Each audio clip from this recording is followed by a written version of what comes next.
Okay, in the last video, I told you guys that I had done something else to the ride. I was going to make a video on it, so here we go. One of the other things that I did to the car about 2 days before I got it supercharged was put lowering springs on it.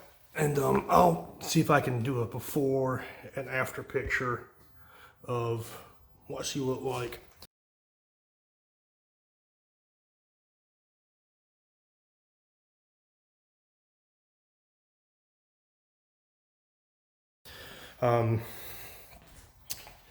Went with Eibach sport lines, lowered an 1.5 inches in the front and 1 1/3 inches in the back. Now then, to talk about the title of this video, what you need to know about ordering springs for your S550.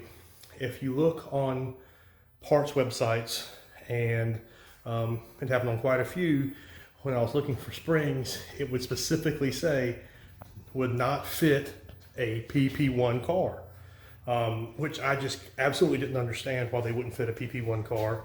The sport lines that I bought, it said, it gave the warning, will not fit a PP1 car. And that's completely inaccurate. They do fit a PP1 car.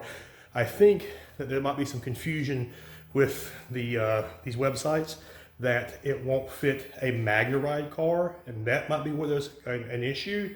But yes, it will fit a PP1 car. These springs are designed for that, so don't worry about that.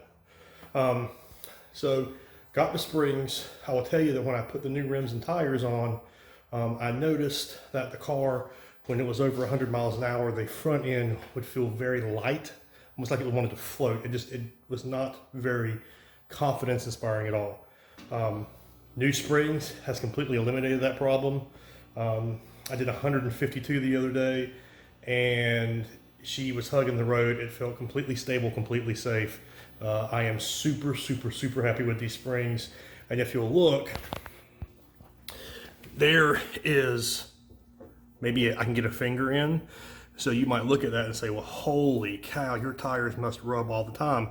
And that was a concern before I got this, because I talked to a speed shop and they're like, oh yeah, you're gonna have issues with it, because right now this Netto tire is a 305 3519.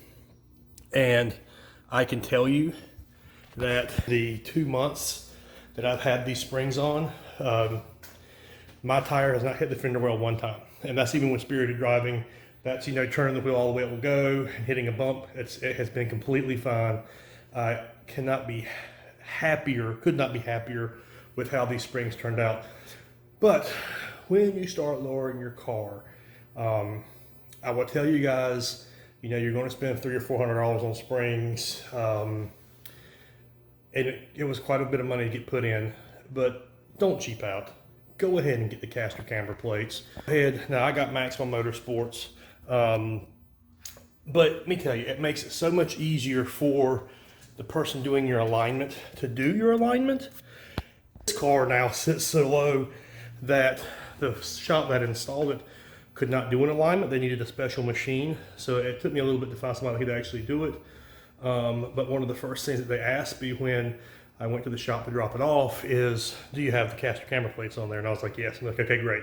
It makes it so much easier for them, because there's just not a lot of room to work with.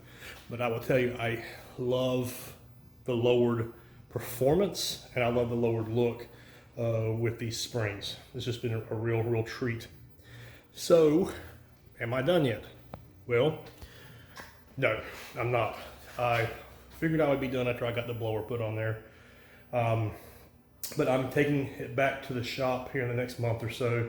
I want to get them to do the first oil change, because the Vortec unit is a self-contained oil unit, so it doesn't feed off the engine oil. It's its own oil. And while I feel like I could change it, I would like to have the shop do the first one and just kind of watch them, just to make sure that I'm doing the correct thing.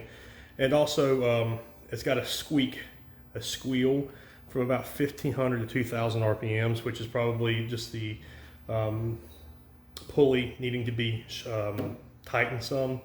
So I'm gonna have them look at that. And I think I'm also either well, no, I'm also going to have them install the Max Race blow-off valve from Vortec, just to give it a little bit more sound when the blow-off valve is working. It's a 360-degree release as opposed to the one that I have on now, which is like a 180, so it should make this car sound a little bit different. And next will be a set of long tube headers, which I'm going to go with Cook's. That's about $2,000 for the headers and about $500 to get them installed. So I think maybe, as we all say, we'll be done. Probably not. But yeah, I mean, those are the next few plans. But I hope it answered some questions for you guys about lowering your car. I mean, I know that's one of the reasons I made this channel, was to just kind of answer questions that I encountered, so that you didn't have to do a lot of digging around trying to figure it out. So that's it. If you have any questions, just ask in the comments below. As always, thanks for watching, and talk to you later.